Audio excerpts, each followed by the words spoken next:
John H. Sanders. Now I'm 68 years old.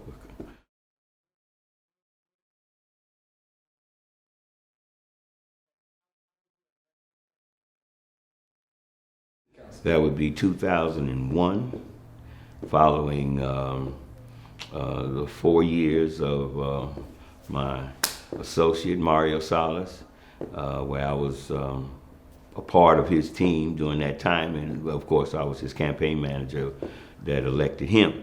And during his last term, the late Reverend Claude Black had a meeting with me. Of course, we were already sitting on the San Antonio Fighting Back board together. And I can recall one day, because I used to give him a ride home, he looked at me, well, what are you all going to do? And I said, well, we have to find someone to run, da-da-da-da-da-da. He said, no, no, no. And I was, of course, already on the Edwards Aquifer Authority. And he said, well, no, you need to consider the run. It's just, you need to do this. The community done da-da-da-da. He gave me all that. And Reverend Black, I'm not really interested in being city. I'm fine where I am. As a matter of fact, I'm coming down the back end of my activism like this. And he said, no, well, you need this one last whatever. So I took it upon myself, understanding my quote unquote community commitments and bonds and feeling responsible. I took that challenge to say, okay, I will do this. So I made plans to do this. And at that time, Book, I was, when it comes to elections, I was 14-0 since '83. So it was a question of just a continuation. And we had started some things, and Mario had started some things that needed to be finished. And when you change people, sometimes projects fall to the wayside, and we had some things to continue. So I said I would do it, and this would be my quote unquote last hurrah in that sense of the word. And so I agreed to do it, and I took on the challenge. And of course, when I took it on, the albatross around my neck was however Mario had left office with people being in Government Hill, which had the dispute over becoming a historic district and the division there. And a lot of the people there saw me, since I was socially aligned with him, that I would be just like him, and so they just automatically, without knowing me, opposed me. So I had to overcome a number of things just to be me to run, or other than just being a continuation of him, and those who had problems with him were going to have problems with me. My opponents were, of course, I say, first I'll say our good friend Byron Miller, because this would be Byron's 5th time running against the collective of either Mario or me in elections in District 2. And I think, I know it was Joel Williams. Those are the two that off the top of my head, I know it was the 3 of us.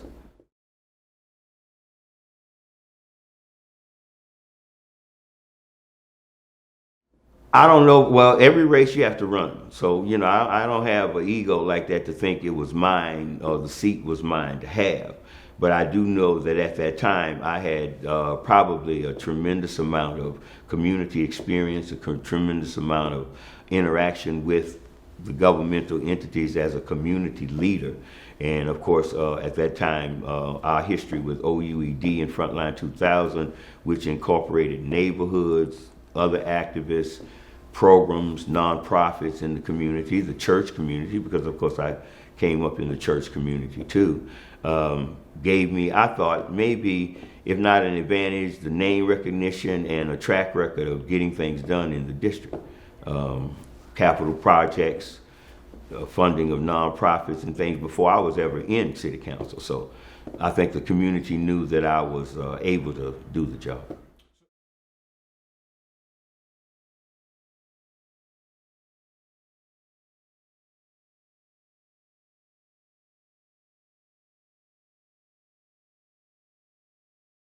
I had no. Yeah, no, meaning no, it was not just me running away with it. Yes, there was a runoff. Anytime in District 2, because of a lower turnout, if you have more than 2 candidates, you pretty much, if one can siphon off even 5 to 10%, 7-8% of the vote, you're pretty much going to be in a runoff, unless you're just going to take it if it's between 2 or 3 individuals who are known, Because Byron was known. He was well known. He's from San Antonio, had family history, and whatever he depended on as his own history. And of course, he was a member of Bethel AME at the time, and he had church history and things like that. So he thought he was, and he had run 4 other times previously. So of course, he thought he had an advantage of being known and recognition to run.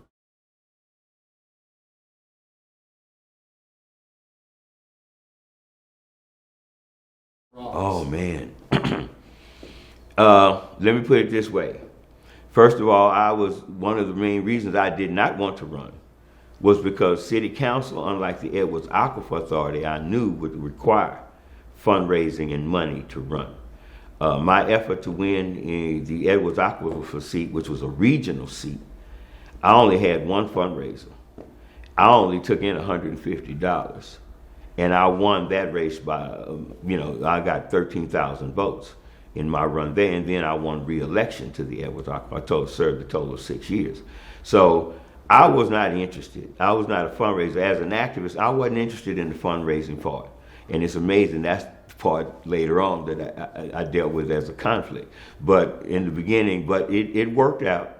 The same people who had backed us as Mario's candidacy and his service to the district, I knew a number of those people who were involved in raising funds and doing fundraising for political candidates. And then I had relationships and people knew me. I had done, a number of years in Leadership San Antonio and things like that. And I served 2 years on the steering committee of Leadership San Antonio. So the connections in that area were there. And the knowledge of who I was there, and where I was coming from was there, and what my agenda was out there. So people were very comfortable with supporting. Oh no, it took at least, I'm gonna say about $75,000 to $100,000. At least. That was the estimate. And I'm estimating. That's from not looking really at the actual amount of money. Find out what was the actual. Yeah. I know the estimate is one thing, the actual is something different. Yeah, but I'm going to give it, to not try to minimize it as being small. It took at least around $75,000 to $100,000.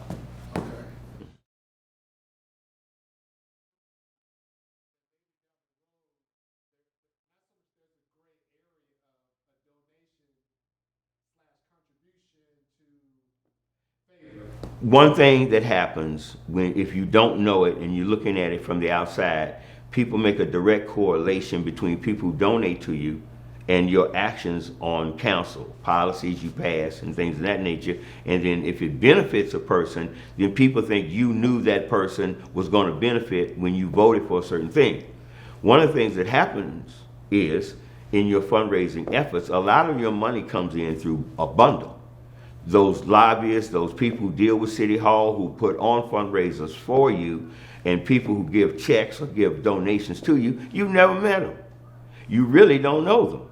So you're not going around looking at the list every week, and then you see what the agenda items are for that week, and you say, now, does so-and-so, anybody on my donor list match?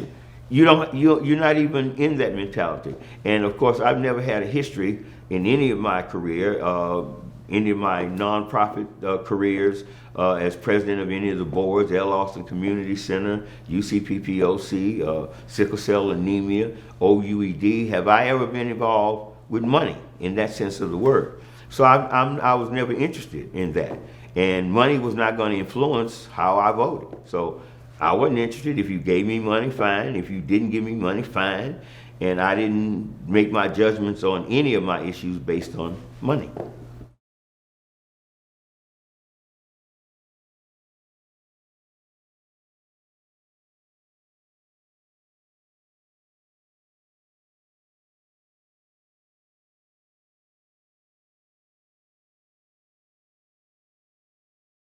Because Norcell was in the business of acquiring contracts and dealing with governmental entities, making proposals, and everybody who does that from back in that day, Carol Munoz, Pape Dawson, who does major engineering for the city, all those major contractors, they donate to the council candidates who are running for office.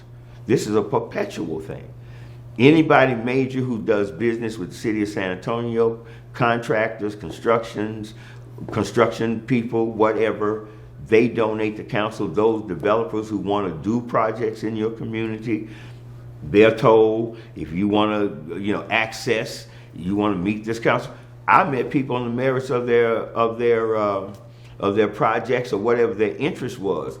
I never went down the list to say I'll meet them based on did they donate to me? Did they give me money? And I'm sure my record reflects that, and my background reflects that.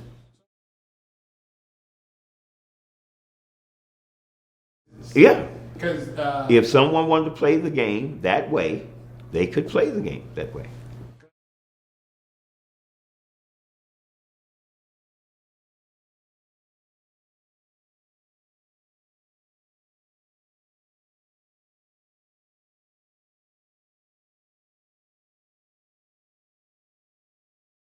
They may be trying to be favored, but if Henry Cisneros, being who he was, that didn't determine his judgment. You gave my daughter something, so I'm going to give you a $300 million contract to do whatever with the city, and this is being scrutinized across the board. I need 6 other people or 5 other votes to go along with me, so I have to sell this project on the merit of the project.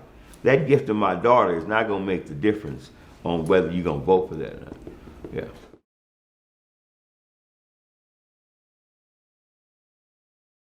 If that person wants to play the game that way, they can. Okay. But that person who has that vote is in charge of their integrity to determine why and how they're going to vote.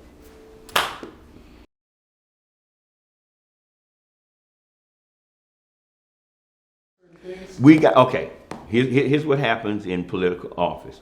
You have 2 funds. You have your campaign fund, which even when you win, you may have fundraisers that still go into your campaign fund. If you think you're going to run for re-election or whatever, you're still having fundraisers as you're serving in office. Those monies, when you meet with constituents, let's say some neighborhood association wants to meet with me and I schedule a meeting, and my suggestion is let's meet at Mr. and Mrs. G's. Because I would try to, of course, perpetuate business in my community. So if people want to meet with me, I would bring them into the community and pick businesses in my community, with probably many of them that had never been to meet with me. Because that brings them business and that exposure, and it shows my community that I'm representing them. I spend my money in their businesses and I bring business to them. So you meet with them. When you bring your community in, these are your neighborhood people, you can pay for that dinner or that lunch out of either, if you're going to talk about your future campaign and how you want them to help you in strategies of your campaign, you can pay for that out of your campaign fund. If you're talking about their neighborhood projects and you want to talk, then you can pay for that out of your expense account that you have as city council. You can take a 1 monthly car allowance, flat fee. At that time, it was $400. Or you can keep your receipts if you feel that you spend more than that on gas, on constituent business during the month, and turn in your receipts, and you can be reimbursed up to that amount. I wasn't keeping all those receipts and running all. Just give me a flat fee and I'm good. And that's where I was on that. Yeah.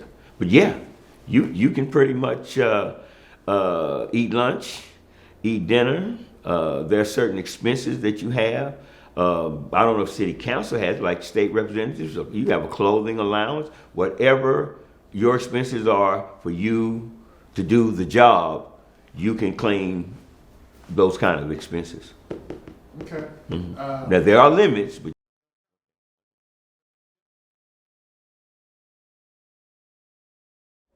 oh goodness. A year and a half in, we're talking about me? Yes. We're talking about a year and a half in doing the contractual debate for Line Burgers, proposal to become the tax collector for the city, collecting delinquent taxes. And even during that time, I stated what my objections were with the contract, from the dais. That's why and I don't want to get ahead, I stated my objection from the dais, what my concerns were with the contractor and how they were going to move a training facility to Austin and hire people in Austin to collect San Antonio taxes. And of course, I was looking at the staffing and the number of people they brought to that city council meeting because they were trying to get the contract and they were trying to have a show of force. And they bought the employees from the company they already had. And I made note of looking out in the audience that I didn't see many people who looked like me. And this should be a San Antonio contract. We should not be, if we're going to employ people and we're going to be collecting taxes in San Antonio, we should have people from San Antonio who work for you, who's doing the tax assessment. I sent them back with that proposal. I held 2 meetings, and with the person of question during that time, and it's on the record, when they asked me, and I really appreciate Kathy Little at the end of all this, giving a statement she gave in her newspaper at the time about those meetings and what the FBI told her, when he asked me, well, what we'd like to do something for you. Let me put a note there. Many developers and people who come to meet with council people ask not necessarily what we can do for you personally. They know better than to do that. That's why I made it clear to the person of interest, you can't do anything for me. That's on the record. But they would ask, just like one of the major sports teams owners asked, what could they do for the community or for me as the office holder in the community for the AT&T Center, and when we changed the name of the center and whatever.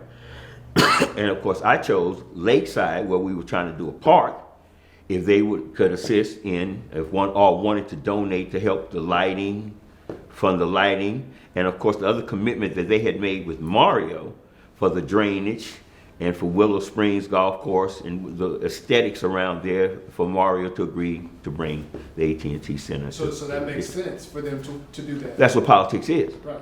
And so by them making that agreement, when I met with him, I said, no, you can't do anything for me. After that, I received a phone call from a person of interest in our community, a pastor and a church, whose one of their major missions is the taking in of children of incarcerated parents.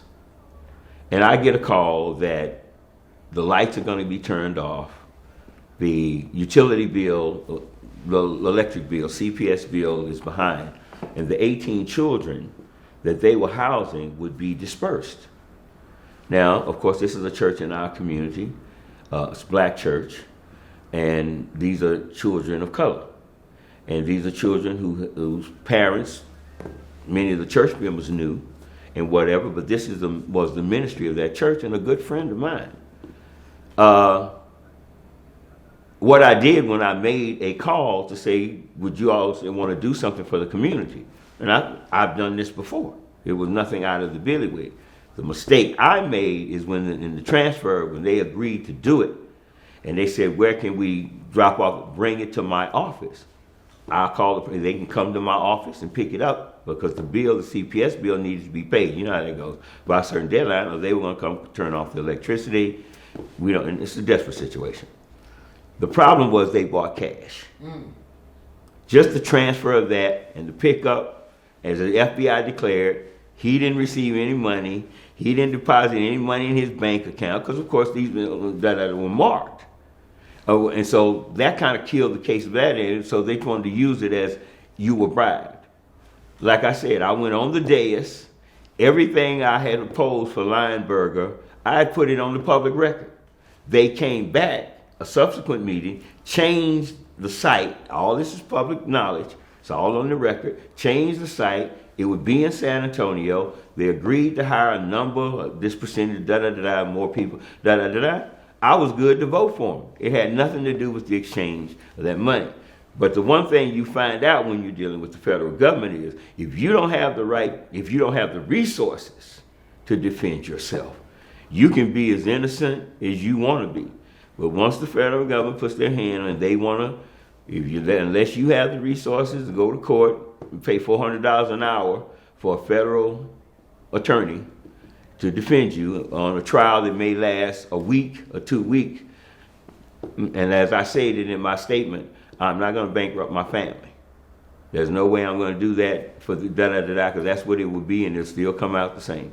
Because the prosecution rate and rate of conviction, federal courts, 99 point whatever percent. So that's the conjuring I was caught in.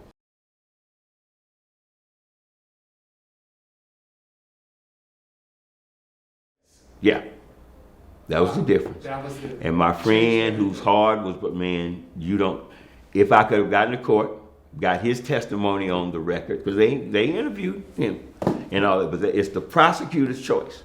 And so at my sentencing, the Judge Ferguson, looked at me and said, I'm having a problem. Even with that 11 month, I'm having a problem. I think this needs to be, but of course, as you know, the prosecutor runs the court. And whatever that judge, he was affable, he was forthcoming. We found him to be very engaged. We enjoyed, but he wouldn't lower that sentencing. I thought, of course, because of my PGA, not necessarily opposition, but my not being so on the fast track. Because of my years at the EAA, the Edwards Aquifer Authority, knowing about water, knowing where this golf course was going to go at TPC at the Marriott, which was going to be over some parts of the recharge zone of the Edwards Aquifer, I was very concerned. We still had people out in the field. The conclusion of the survey of the catchment zone, the natural areas where we collected water was still being identified. Once you allow concrete trucks, construction to start, this is limestone. This is San Antonio's sole water source. It was going to get done, but I was one of 2 people who voted no. The Julian Castro, who I served on city council with, was the other vote who voted no. And the only reason I said I'm not against the project, I made it clear. But the fact is, we haven't had the conclusion of the survey. And then the whole thing about water and the understanding of water, and I went through all of that night. Reverend Black told me he stayed up that night because my turn to speak didn't come until around 12 midnight that night, because that was a major deal in San Antonio. Well, a lot of folks have told me after that vote and everything, I had somewhat of a target on my back, but I didn't believe that. I just think that decision was a bad decision that I had made. But it was not anything leading to a bribe or conspiracy or anything of that nature. And as it was said in court, I'm not in any of that 400 and some hours of tape. I was not a part of any of that, didn't know anything about it, and that is the one thing I loved about my attorney. And let me give Jay Norton, who was my attorney, stood up and objected and said, Your Honor, you reviewed all the tape, he's not on it. He had no knowledge of any of this, and to prosecute him for what he didn't know is I mean, how do we do that? Because he wasn't a part of it. This was what it was, but of course he can't go to trial. Yeah. He chose not to do that because I understood what that meant.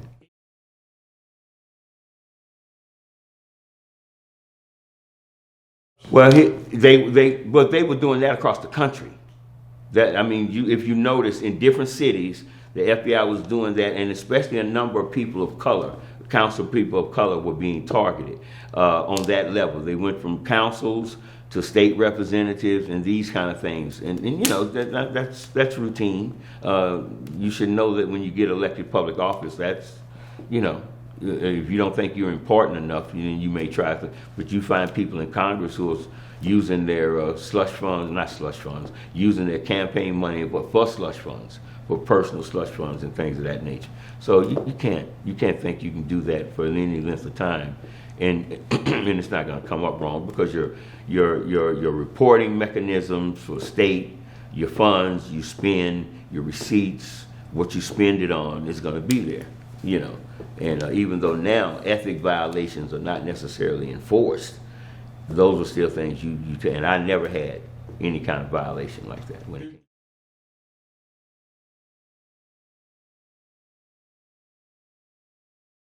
I don't, well, let's go here. At the same time, I received this particular money. If you notice, when this became an issue, the mayor returned the $18-some thousand he had received from Lineberger. That bill that needed to be paid that I collected was $2,500.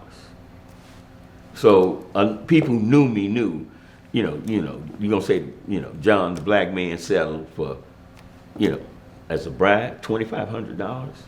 I was retired from the state. I didn't need the money. I had income, I've never, whatever, and other resources that I had. So,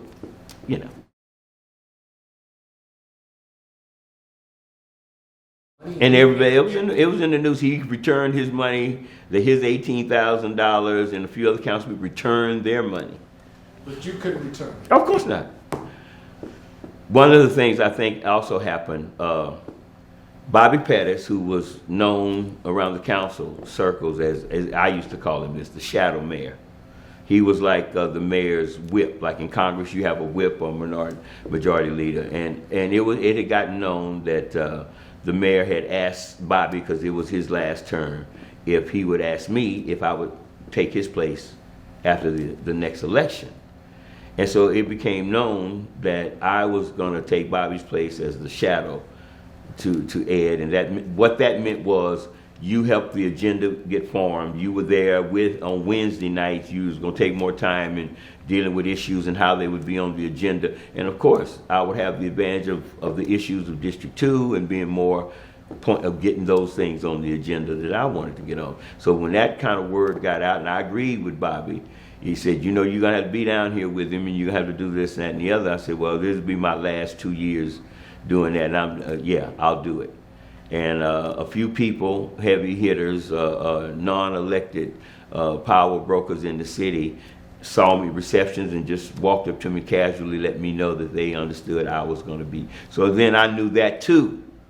Put that extra whatever, because when you get in the power circles and things like that, there are other people who may be jockeying for that, or people who just didn't want that to happen. So I understand.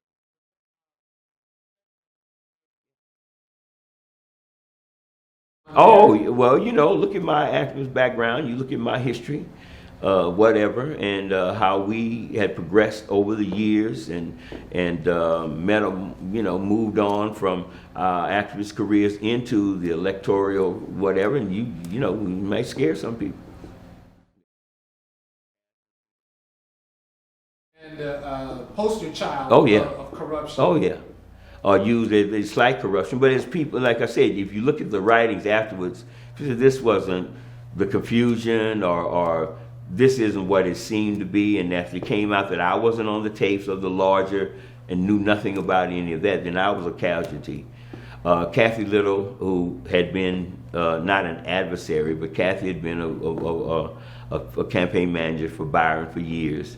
And Kathy used to, give us the blues about being in power and being elected and letting somebody else take the seat. So if you win it, you have it. But you have to run to win it. We've been in this community just as long, but I appreciate, and that's why I want to mention her. She interviewed the FN. She posted in her paper the quote that they said that they concluded, no, that I had not taken any money. I had not used any money personally. I had not deposited any in my bank account, because they were watching that too. If I had taken that cash and put it in my checking account that day, they would have it. That didn't happen. They saw exactly what happened, but they still used it. They interviewed the person and saw that, but they did admit and let her know we didn't have him using any of the money like that. Or like that.